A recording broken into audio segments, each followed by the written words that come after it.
Luz no caminho. Mabel Collins. 1. Estas regras foram escritas para todos os discípulos. Preste atenção a elas. Antes que os olhos possam ver, é necessário que sejam incapazes de verter lágrimas. Antes que os ouvidos possam ouvir, é necessário que tenham perdido sua sensibilidade. Antes que a voz possa falar na presença dos mestres, é necessário que tenha perdido o poder de ferir. Antes que a alma possa se colocar na presença dos mestres, é necessário que seus pés tenham sido lavados no sangue do coração. Você está ouvindo o canal Eu Ouvi Aquele Livro. 1. Mate a ambição. 2. Mate o desejo pela vida. 3. Mate o desejo pelo conforto. 4. Trabalhe como trabalham os ambiciosos. Respeite a vida como fazem os que a desejam. Seja feliz como são aqueles que vivem para a felicidade. Busque a fonte do mal no coração e a extinga. Ela vive frutiferamente tanto no coração do discípulo dedicado quanto no coração da pessoa que deseja. Somente os fortes podem matá-la. Os fracos têm que aguardar seu desenvolvimento, seu gozo, sua morte. E trata-se de uma planta que vive e cresce ao longo das eras. Floresce quando o ser humano acumulou para si inúmeras existências. Aquele que for ingressar na senda do poder tem que arrancar essa coisa de seu coração. E então o coração irá sangrar e toda a vida do indivíduo parecerá se dissolver por completo. É necessário que essa prova seja suportada. É possível que advenha no primeiro grau da escada perigosa que conduz ao caminho da vida. É possível que não advenha até se atingir o último. Entretanto, ó discípulo, lembre-se que é imperioso que ela seja suportada e concentre as energias de sua alma nessa tarefa. Não viva nem no presente, nem no futuro, mas no eterno. Essa gigantesca erva daninha não pode florescer ali. Essa mancha sobre a existência é eliminada pela própria atmosfera do pensamento eterno. Nota de rodapé. A primeira das maldições é a ambição, a grande tentadora do ser humano que se ergue acima de seus semelhantes. É a forma mais simples de buscar recompensa. Pessoas dotadas de inteligência e poder são afastadas continuamente de suas possibilidades mais elevadas por ela. Todavia, uma professora necessária. O que dela resulta converte-se em pó e cinzas na boca. Como a morte e o distanciamento pelo desamor, ela acaba por mostrar ao ser humano que trabalhar para o egoísmo é trabalhar para o desapontamento. Mas, ainda que esta primeira regra pareça tão simples e fácil, não se apresse em passar por ela. Com efeito, esses vícios da pessoa ordinária passam por uma sutil transformação e ressurgem com um aspecto alterado no coração do discípulo. É fácil dizer, não serei ambicioso, mas não é tão fácil dizer. Quando o mestre ler o coração, ele o encontrará completamente puro. O artista genuíno que trabalha por amor ao seu trabalho, às vezes está mais firmemente fincado na estrada correta do que o ocultista, que imagina haver extirpado seu interesse egoísta, mas que na realidade tão só ampliou os limites da experiência e do desejo e transferiu seu interesse às coisas que tocam ao seu maior período de vida. Idêntico princípio se aplica às duas outras regras, aparentemente simples. Demore-se nelas e não se deixe ser facilmente enganado por seu próprio coração. Com efeito, agora, no limiar, pode-se corrigir um erro, mas se você carregá-lo consigo, ele se desenvolverá e se frutificará, ou então você terá que sofrer amargamente para destruí-lo. 5. Mate todo sentimento de separação. Nota de rodapé. Não imagine que pode permanecer longe da pessoa má ou da pessoa tola. Elas são você próprio, embora em um grau inferior àquele de seu amigo ou de seu mestre.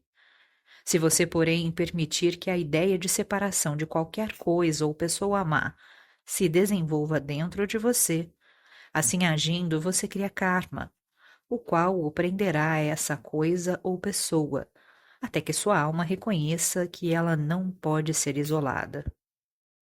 Lembre-se que o pecado e a vergonha do mundo são seu pecado e sua vergonha, pois você constitui uma parte dele.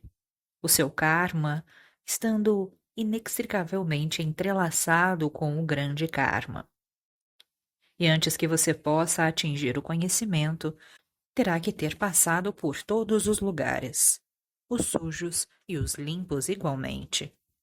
Lembre-se, portanto, que o traje sujo que você evita tocar pode ter sido seu ontem, poderá ser seu amanhã.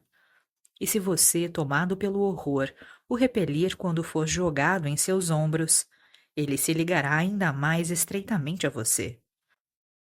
A pessoa que se julga correta segundo seu próprio parecer, constrói para si mesma um leito de lama. Se abstenha, porque é certo se abster, o que não significa que você próprio será mantido limpo. 6. Mate o desejo pela sensação.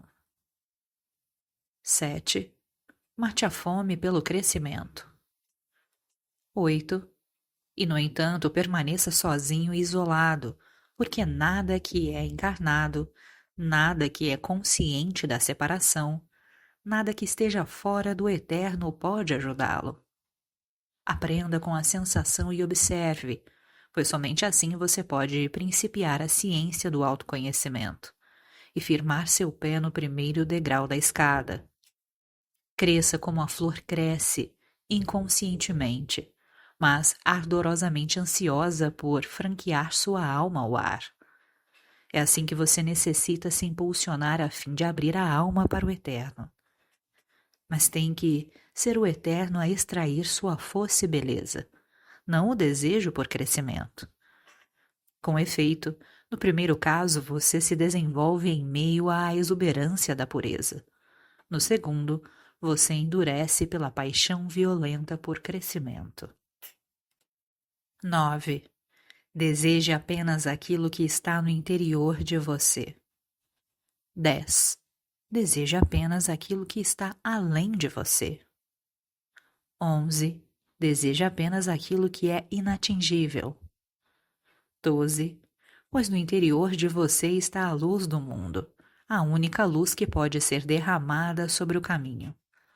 Se você for incapaz de percebê-la em você, é inútil procurar por ela em outra parte. Está além de você, porque ao alcançá-la você terá perdido a si mesmo. É inatingível, porque retrocede sempre. Você ingressará na luz, mas nunca tocará a chama. 13. Deseje ardentemente o poder. 14. Deseje fervorosamente a paz. 15. Deseje posses acima de tudo. 16.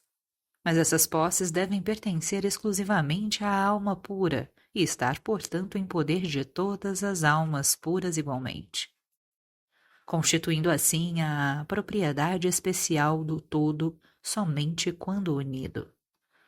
Anseie por tais posses que podem ser sustentadas pela alma pura, de modo que você possa acumular riqueza para aquele espírito de vida unido, que é o seu único eu verdadeiro. A paz que você desejará é aquela paz sagrada que nada pode perturbar, e na qual a alma se desenvolve como se desenvolve a flor santa sobre as lagoas serenas. E o poder que o discípulo cobiçará é aquele que o fará parecer nada diante dos olhos dos seres humanos.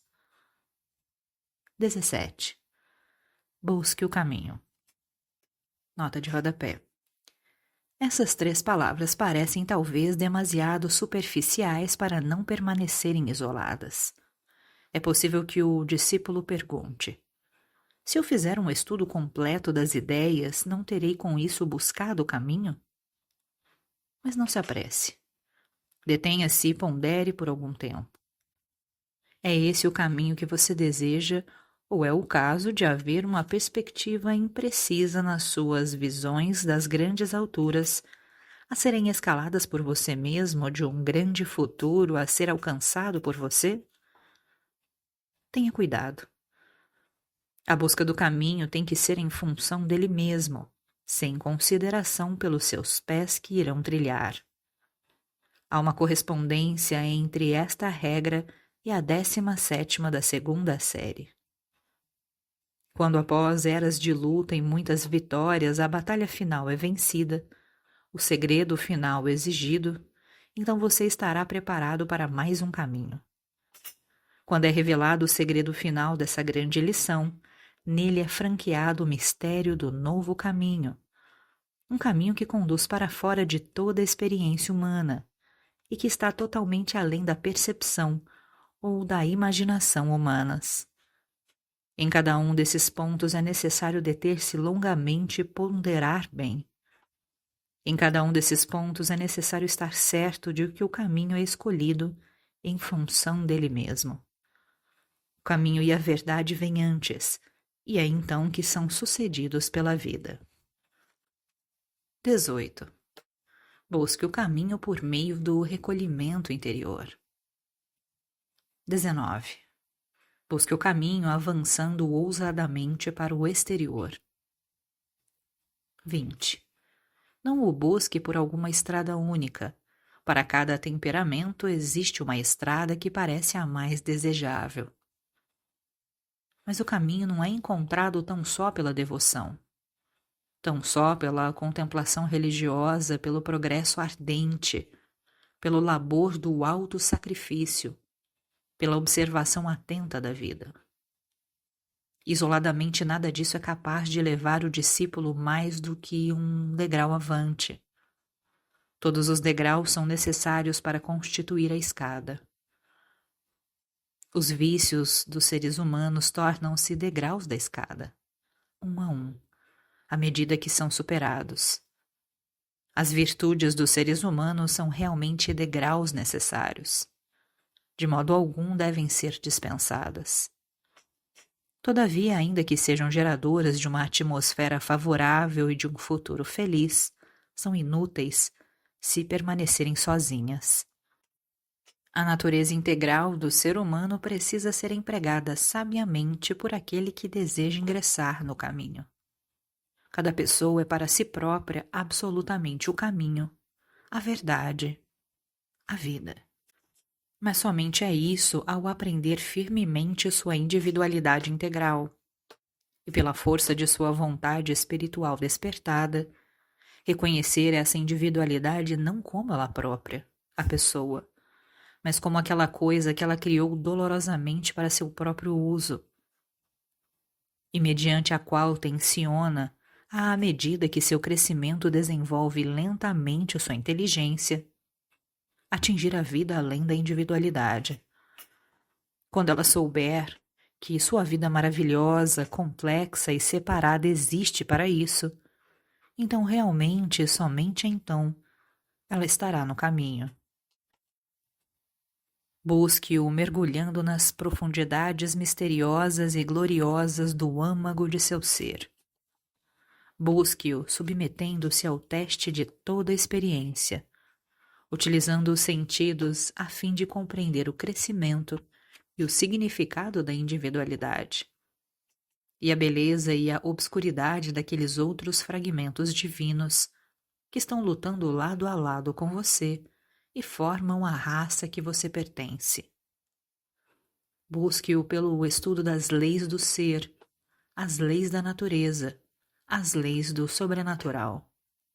E busque-o fazendo a alma prestar a profunda reverência à estrela obscura que arde internamente. Com firmeza, à medida que você a vigia e a venera, a luz dela se tornará mais forte. Então é possível que você esteja ciente de que encontrou o começo do caminho. E quando encontrar o fim, de súbito, a luz dela se tornará a luz infinita. Nota de rodapé. Busque-o submetendo-se ao teste de toda experiência, mas lembre-se que quando o digo não quero dizer. Ceda às seduções dos sentidos para conhecê-lo. Antes de você ter se tornado um ocultista, pode agir assim, mas não depois. Quando você escolheu e ingressou no caminho, não pode ceder a essas seduções sem se cobrir de vergonha. Entretanto, pode experimentá-las sem horror.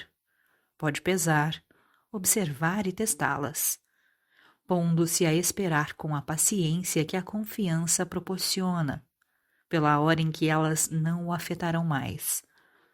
Mas não condene aquele que cede a elas.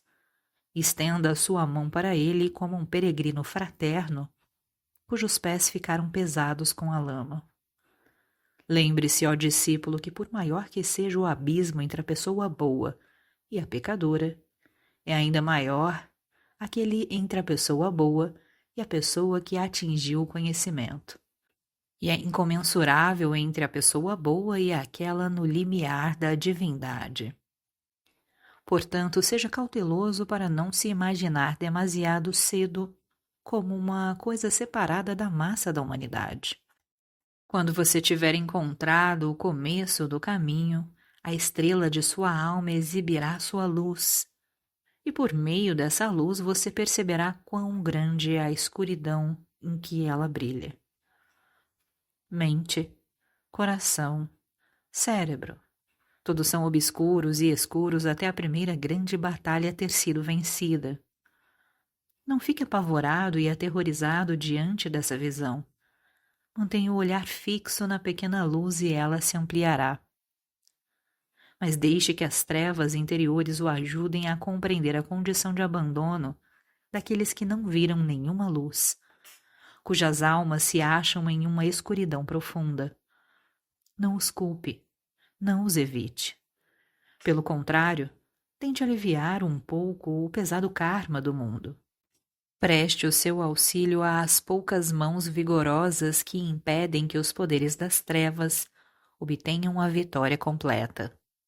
E então você efetivamente será membro de uma associação de alegria, que, é verdade, acarreta um trabalho árduo e terrível, além de tristeza profunda, mas também que proporciona um prazer grandioso e sempre crescente. 21. Procure pela flor que floresce no silêncio que se segue à tempestade. Não até então. Ela crescerá rapidamente. Produzirá ramos e folhas e formará botões enquanto a tempestade prosseguir, enquanto a batalha perdurar.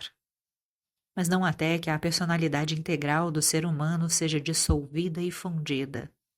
Não até que seja sustentada pelo fragmento divino que a criou, como um mero objeto para experimento e experiências sérios. Não até que toda a natureza haja capitulado e se tornado objeto de seu eu superior. Pode a flor se mostrar.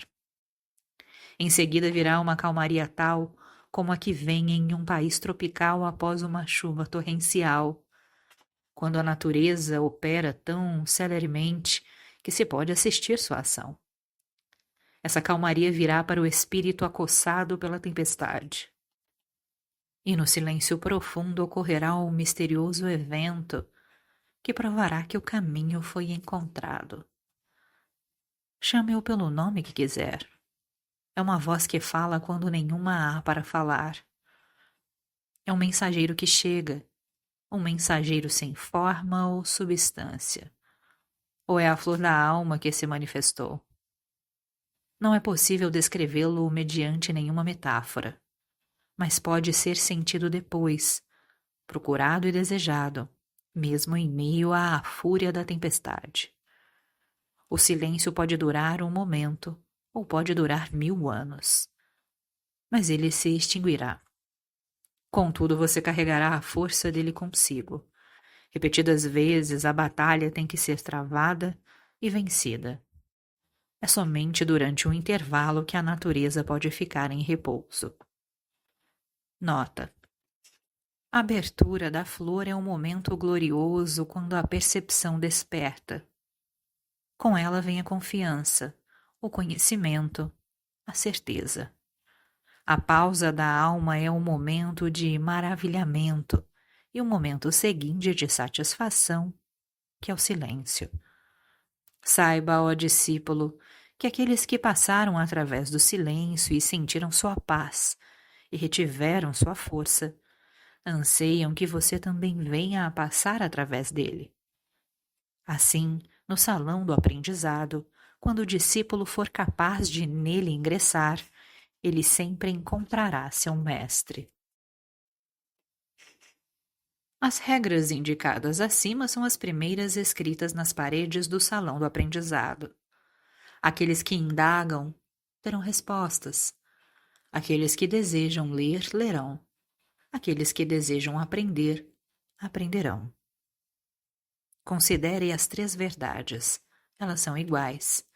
Que a paz esteja consigo. Nota: aqueles que indagam terão respostas, mas ainda que a pessoa ordinária indague perpetuamente, sua voz não é ouvida, pois ela indaga apenas com sua mente. E a voz da mente é ouvida apenas naquele plano no qual a mente atua. Portanto, enquanto as primeiras 21 regras não forem transmitidas, digo que aqueles que indagam não terão respostas. Ler no sentido oculto é ler com os olhos do espírito. Indagar é sentir a fome interna, o anseio da aspiração espiritual. Ser capaz de ler significa ter obtido o poder, em um pequeno grau, de satisfazer essa fome. Quando o discípulo está pronto para aprender, é então aceito, aprovado, reconhecido. É necessário que seja assim, pois ele acendeu sua lâmpada e ela não pode ser ocultada. Mas aprender é impossível até que a primeira grande batalha tenha sido vencida. É possível que a mente reconheça a verdade, mas o espírito não pode recebê-la. Uma vez tendo passado pela tempestade e alcançado a paz, é, nesse caso, sempre possível aprender, ainda que o discípulo vacile, hesite e se desvie. A voz do silêncio permanece em seu interior, e embora ele abandone o caminho completamente, ainda assim algum dia ela ressoará e o dilacerará, separando suas paixões de suas possibilidades divinas. E então, com dor e gritos desesperados, do eu inferior abandonado, ele retornará. Portanto, eu digo que a paz esteja consigo. Minha paz eu dou a ti. Somente pode ser dito pelo Mestre aos discípulos amados, que são como ele próprio. Há alguns, mesmo entre aqueles que são ignorantes da sabedoria oriental, aos quais isso pode ser dito, e aos quais pode ser dito diariamente com crescente completitude. Você está ouvindo o canal Eu Ouvi Aquele Livro. Parte 2. A partir do silêncio, que é paz, se erguerá uma voz ressonante. E esta voz dirá: não está certo. Colheste, agora terás que semear. E ciente de que essa voz é o próprio silêncio, tu obedecerás. Tu que és agora um discípulo capaz de ficar de pé, capaz de ouvir, capaz de ver, capaz de falar. Que derrotaste o desejo e atingiste o autoconhecimento, que viste tua alma em sua florescência e a reconheceste, e ouviste a voz do silêncio. Vai para o salão do aprendizado e lê o que está lá escrito para ti. Nota: ser capaz de ficar de pé é ter confiança. Ser capaz de ouvir é ter aberto as portas da alma. Ser capaz de ver é ter obtido a percepção. Ser capaz de falar é ter conquistado o poder de ajudar os outros. Ter derrotado o desejo é ter aprendido como usar e controlar o eu. Ter atingido o autoconhecimento é ter se retirado para a fortaleza interior, de onde o ser humano pessoal pode ser contemplado com imparcialidade. Ter visto tua alma em sua florescência é ter obtido um lampejo momentâneo em ti mesmo da transfiguração que finalmente fará de ti mais do que um ser humano. Reconhecer é realizar a grande tarefa de olhar fixamente para a luz fulgurante, sem baixar os olhos, e não recuar aterrorizado como se estivesse diante de algum fantasma horrendo.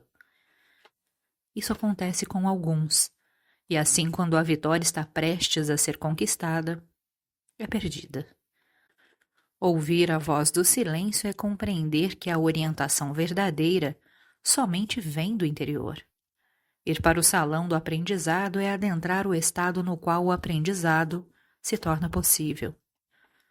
Então lá muitas palavras serão escritas para ti, e escritas em letras ígneas para tua fácil leitura. Pois quando o discípulo está pronto, também o mestre está pronto. 1. Fica de lado na batalha iminente, e ainda que lutes, não sejas tu o guerreiro. 2. Procura o guerreiro e deixe que ele lute por ti. 3. Toma suas ordens para a batalha e obedece a elas. 4. Obedece-o não como se ele fosse um general, mas como se ele fosse tu mesmo, e seu discurso fosse a expressão de teus desejos secretos. Pois ele é tu próprio, embora infinitamente mais sábio e mais forte do que tu próprio. Procura por ele, caso contrário, no calor e na precipitação da refrega. É possível que tu passes por ele e ele não te conheça a não ser que tu o conheças. Se teu brado alcançar seu ouvido pronto para ouvir, então ele lutará em ti e preencherá o vazio sombrio interior. E se é assim, então podes passar pela peleja tranquilo e sem fadiga, ficando de lado e deixando que ele batalhe por ti. E então será impossível para ti desferir um golpe erroneamente. Mas se não procuras por ele, se passas por ele desapercebido, neste caso não haverá proteção para ti. Teu cérebro vacilará, teu coração se tornará inseguro. Na poeira do campo de batalha a visão e os sentidos falharão, e não distinguirás teus amigos de teus inimigos. Ele é tu próprio, e no entanto tu és apenas finito e passível de erro. Ele é eterno e seguro. Ele é a verdade eterna. Uma vez introduzido em ti e convertido em teu guerreiro, jamais te abandonará inteiramente. E no dia da paz grandiosa ele se fundirá contigo. 5. Escute a canção da vida. Nota. Busque-a e a ouça, primeiro em seu próprio coração. No início é possível que você diga que ela não está aí. Quando busco, só encontro discórdia. Olhe mais fundo. Se novamente estiver desapontado, faça uma pausa e olhe mais fundo outra vez. Há uma melodia natural, uma fonte obscura em todo o coração humano. Pode estar escondida e inteiramente ocultada e silenciada, mas está aí. Na própria base de sua natureza, você encontrará fé, esperança e amor. Aquele que opta pelo mal recusa-se a olhar dentro de si mesmo. Cerra os ouvidos à melodia de seu coração, tal como cega seus olhos para a luz de sua alma. Assim age porque acha mais fácil viver em meio aos desejos. Mas no fundamento de toda a vida existe a vigorosa corrente que não admite obstáculo. As grandes águas, na realidade, aí se acham. Encontre-as e você perceberá que nenhuma, nem a mais miserável das criaturas, deixe de ser uma parte dessa corrente. Não importa se Cega a si mesma para o fato e construa para si mesma uma forma externa fantasmagórica de horror. É nesse sentido que digo a você: todos esses seres entre os quais você luta são fragmentos do divino. E tão enganosa é a ilusão na qual você vive que é difícil adivinhar onde você detectará pela primeira vez aquela doce voz presente nos corações dos outros. Mas saiba que ela está certamente no interior de você. Busque por ela aí, e uma vez que a tenha escutado, você mais prontamente a reconhecerá à sua volta. 6. Armazene em sua memória a melodia que ouve. 7. Aprenda com ela a lição da harmonia. 8. Podes ficar agora de pé, firme como uma rocha em meio ao tumulto, obedecendo ao guerreiro que é tu mesmo e teu rei. Despreocupado na batalha a não ser quanto a seguir as instruções dele, não se preocupando mais com o seu resultado. Pois a única coisa importante, ou seja, que o guerreiro vença, e você sabe que ele é incapaz de ser derrotado. Nessa postura, tranquilo e desperto, empregue o que você conseguiu ouvir por meio da dor e da destruição da dor. Enquanto você é ainda tão só um ser humano, apenas fragmentos da canção grandiosa chegam aos seus ouvidos. Mas se escutá-la, lembre-se dela fielmente, de modo que nada que haja alcançado a você seja perdido. E empenhe-se para aprender com ela o significado do mistério que está à sua volta. Com o tempo, você não precisará de um professor, pois como o indivíduo tem uma voz, também a tem aquilo em que o indivíduo existe. A própria vida possui um discurso, e jamais está silenciosa. E o pronunciamento dela não é, como você que é surdo pode supor, um brado. É uma canção. Aprenda com ela que você é uma parte da harmonia. Aprenda com ela a obedecer às leis da harmonia. 9. Considere seriamente toda a vida que o circunda. 10. Aprenda a sondar inteligentemente os corações dos seres humanos. Nota: de um ponto de vista absolutamente impessoal, caso contrário, sua visão será produto de uma influência. Assim, para começar, é necessário compreender a impessoalidade. A inteligência é imparcial.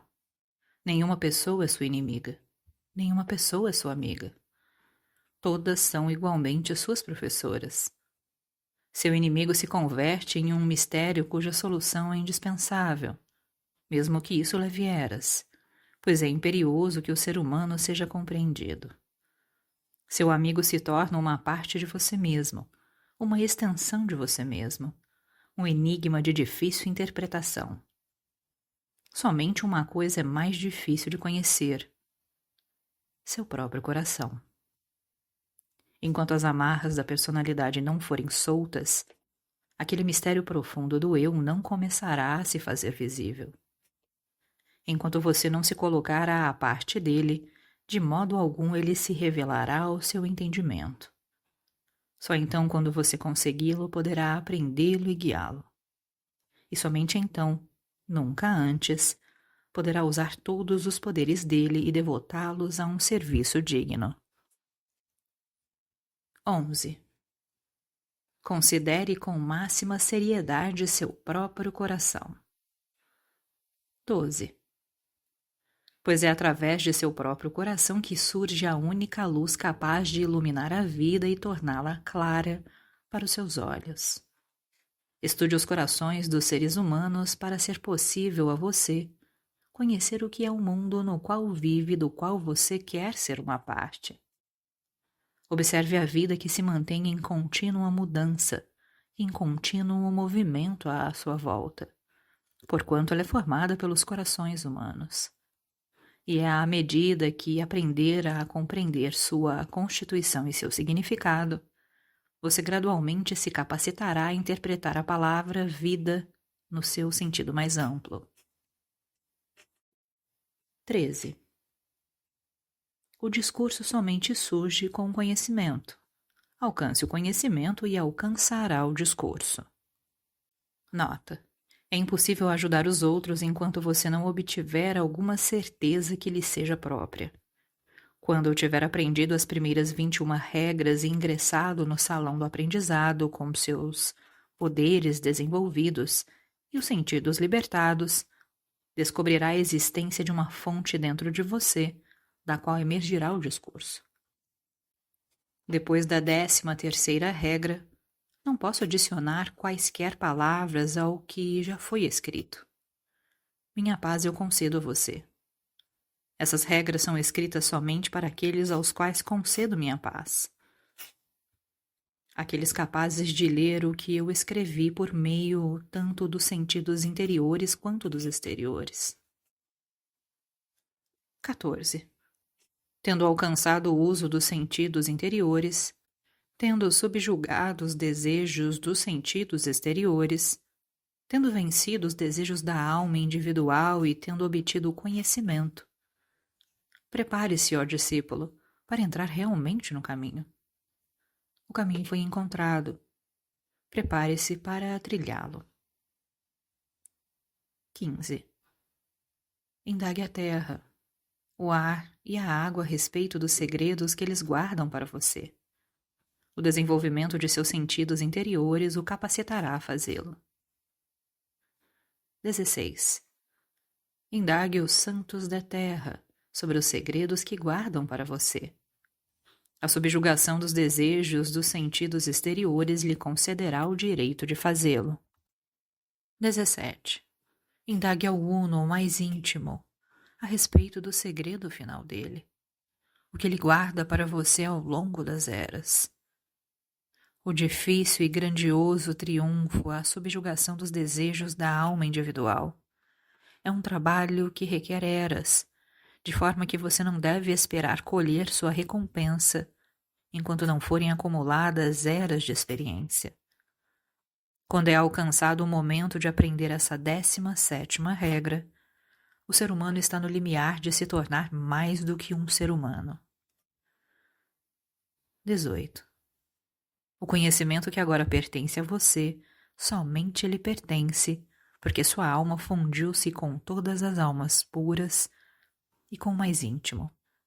É uma confiança investida em você pelo Supremo. Traia essa confiança, faça mau uso desse conhecimento ou o omita. E é possível mesmo agora que sofra a queda do estado elevado que você conquistou. Grandes criaturas tombam, até do limiar, incapazes de sustentar o peso de sua responsabilidade, incapazes de prosseguir. Portanto, olhe sempre à frente com perplexidade e tremor ante esse momento, e esteja preparado para a batalha. 19. Está escrito que para aquele que está no limiar da divindade, nenhuma lei pode ser estabelecida, nenhum guia pode existir. Contudo, para iluminar o discípulo, a luta final pode ser expressa assim: obtenha firmeza naquilo que não é nem substância, nem existência. 20. Escute apenas a voz que é destituída de som. 21. Considere apenas o que é igualmente invisível aos sentidos interiores e aos exteriores. Que a paz esteja consigo. Você está ouvindo o canal Eu Ouvi Aquele Livro. Karma. Considere comigo que a existência individual é uma corda que se estende do infinito ao infinito. É destituída de fim e de começo, e tampouco passível de ser rompida. Essa corda é formada de inúmeros fios delgados que, unidos estreitamente, formam sua espessura. Tais fios são incolores, perfeitos em suas qualidades de retidão, força e uniformidade. Essa corda, passando como passa através de todos os lugares, é submetida a estranhos acidentes. Com muita frequência, um fio é preso e fica enredado. Ou talvez aconteça simplesmente de ser violentamente retido de sua trajetória regular.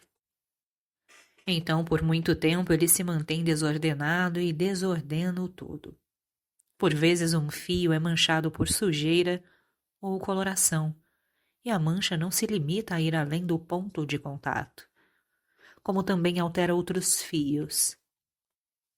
E lembre-se que os fios são vivos, são como fios elétricos. Mais do que isso, são como nervos tremulantes. Quão longe então deverá essa mancha, esse desvio equívoco se comunicar? Finalmente, porém, os fios vivos que na sua continuidade ininterrupta formam o indivíduo, transferem-se da sombra para a claridade. Então os fios não são mais destituídos de cor, mas dourados. Mais uma vez eles se unem, uniformes. Mais uma vez a harmonia estabelecida entre eles, e a partir dessa harmonia interior é percebida a harmonia maior. Essa ilustração apresenta apenas uma pequena porção, um único lado da verdade. É menos do que um fragmento. Ainda assim, pondere longamente sobre isso, o que ajudará a possibilitar que você aumente a sua percepção. O que primeiramente exige uma compreensão é não que o futuro seja arbitrariamente formado por quaisquer atos isolados do presente, mas que o todo do futuro está em continuidade ininterrupta com o presente, tal como o presente está com o passado. Em um plano de um ponto de vista, a ilustração da corda está correta. Dizem que prestar um pouco de atenção ao ocultismo produz grandes resultados kármicos. A razão disso é porque é impossível prestar qualquer atenção ao ocultismo sem fazer uma escolha definida entre o que é correntemente chamado de bem e mal. O primeiro passo no ocultismo conduz o estudante à árvore do conhecimento. Ele tem que apanhar o fruto e comê-lo. Tem que escolher. Não é mais capaz de permanecer indeciso na ignorância. Segue avante, ou na senda do bem ou na senda do mal. E trilhar de maneira definida e ciente até mesmo somente um lance de uma senda ou outra produz grandes resultados kármicos. A massa dos seres humanos caminha indecisa, incerta quanto à meta visada. O padrão de vida dela é indefinido. A consequência é o seu karma operar de um modo confuso. Entretanto, uma vez atingido o limiar do conhecimento, a confusão principia a diminuir, e em decorrência disso, os resultados kármicos aumentam enormemente, porque todos atuam na mesma direção em todos os diferentes planos. Com efeito, o ocultista não pode ser um desinteressado, e tampouco pode ele voltar atrás quando transpôs o limiar. Essas coisas são tão impossíveis quanto o é para uma pessoa adulta voltar a ser criança. A individualidade aproximou-se do estado de responsabilidade por conta do crescimento. Diante dele não pode recuar. Aquele que quisesse escapar da escravidão do karma teria que elevar sua individualidade da sombra para a luz. Teria que elevar a tal ponto sua existência que aqueles fios não entrassem em contato com substâncias que maculam, não se tornassem tão enredados que pudessem ser desviados. Ele simplesmente ergue-se para fora da região na qual opera o karma. Ele não deixa a existência, a qual é sua experiência, por causa disso. É possível que o solo seja áspero e sujo ou repleto de flores exuberantes cujo pólen mancha, e de doces substâncias que prendem e se convertem em apegos. Mas acima há sempre o céu da liberdade. Aquele que deseja se libertar do karma tem que pensar no ar como sua morada, e depois disso o éter. Aquele que deseja construir o karma bom topará com muitas confusões, e no esforço de lançar ao solo sementes fecundas para sua própria colheita, é possível que plante 1000 ervas daninhas e entre elas a gigante.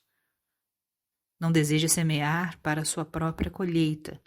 Limite-se a semear aquela semente cujo fruto alimentará o mundo. Você é uma parte do mundo. Ao dar-lhe alimento, você alimenta a si mesmo. E, no entanto, mesmo nesse pensamento, espreita um grande perigo que se adianta e encara o discípulo, que por muito tempo pensou estar ele próprio laborando em prol do bem.